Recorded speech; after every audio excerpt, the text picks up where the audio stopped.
Price எல்லாம். இன்றைய சிந்தனையின் வசனத்தோடு கதை ஒன்றை கேட்போமா?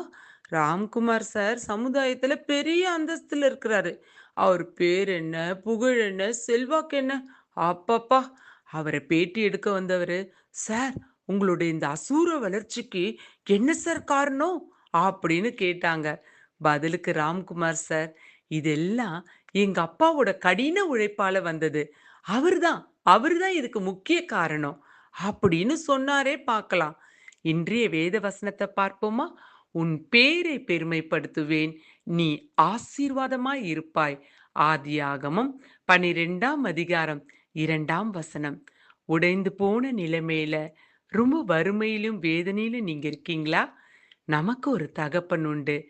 கர்த்தராகிய இயேசு கிறிஸ்து உங்கள் பேரை மட்டும் பெருமைப்படுத்த போறதில்ல, உங்களையும் ஆசீர்வாதமா மாத்த போகிறார். God bless you.